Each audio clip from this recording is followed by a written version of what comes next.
À Saint-Pé-sur-Nivelle, sur le parking d'Intermarché, on peut voir un kiosque dédié à la collecte des bouteilles plastiques.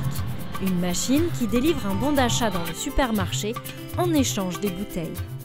Avant, on allait au Leclerc à Saint-Jean. Et du coup, on fait les courses ici maintenant. Et j'achète mon beurre, souvent gratuitement, avec le bon.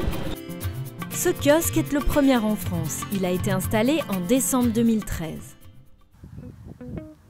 Direction le siège social du syndicat mixte Bicigarbia.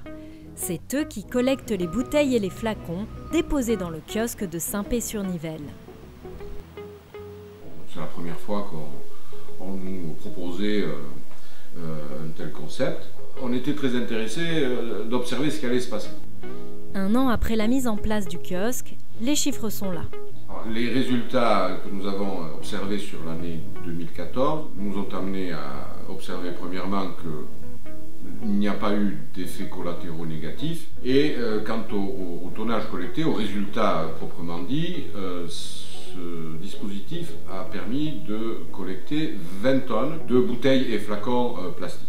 Sur ces 20 tonnes, 5 tonnes proviennent d'un transfert de flux et 15 tonnes sont en revanche issues d'un nouveau gisement.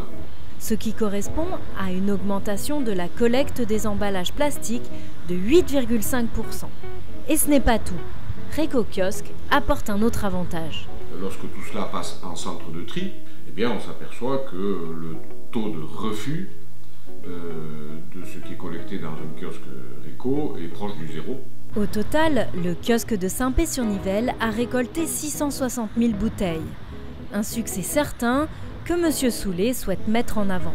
Il y a donc bien des gens pour qui ces 2 centimes sont suffisamment importants pour les motiver et leur faire le geste tri qu'auparavant ils ne faisaient pas. Et c'est pourquoi nous souhaiterions que ce dispositif se développe.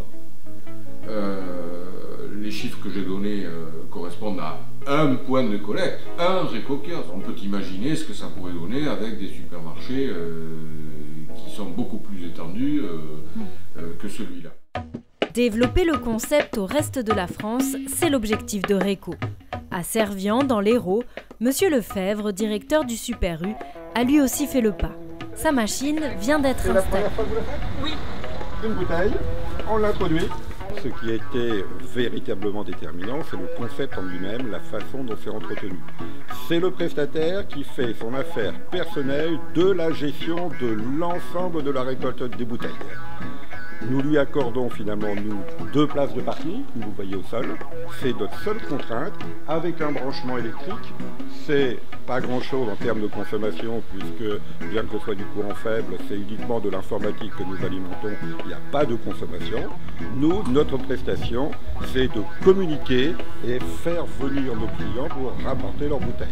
Le fait à ces clients de venir chez nous pour nous rapporter ces bouteilles, c'est un potentiel d'achat de plus dans notre magasin. Donc il y a une synergie entre nous deux, il y a une solidarité, il y a une coopération. Un concept que M. Lefebvre considère donc comme gagnant-gagnant. C'est certain que dire à nos clients qui viennent tous les jours « rapportez vos bouteilles, on va vous donner des sous », il n'y a pas un plus pour nous. Par contre, ce qui est important, c'est de drainer des clients d'ailleurs qui ne viennent pas habituellement chez nous, qui apportant leurs bouteilles en recyclage vont effectivement se fidéliser chez nous. C'est un moyen d'augmenter notre chalandise, notre volume d'affaires. Et en prime, on fait du bien à la planète. Une fois collectées, les bouteilles deviennent une nouvelle ressource. Elles sont transformées et serviront à la fabrication de fibres textiles, de barquettes ou encore à nouveau de bouteilles en plastique. La boucle est bouclée, c'est un exemple parfait d'économie circulaire.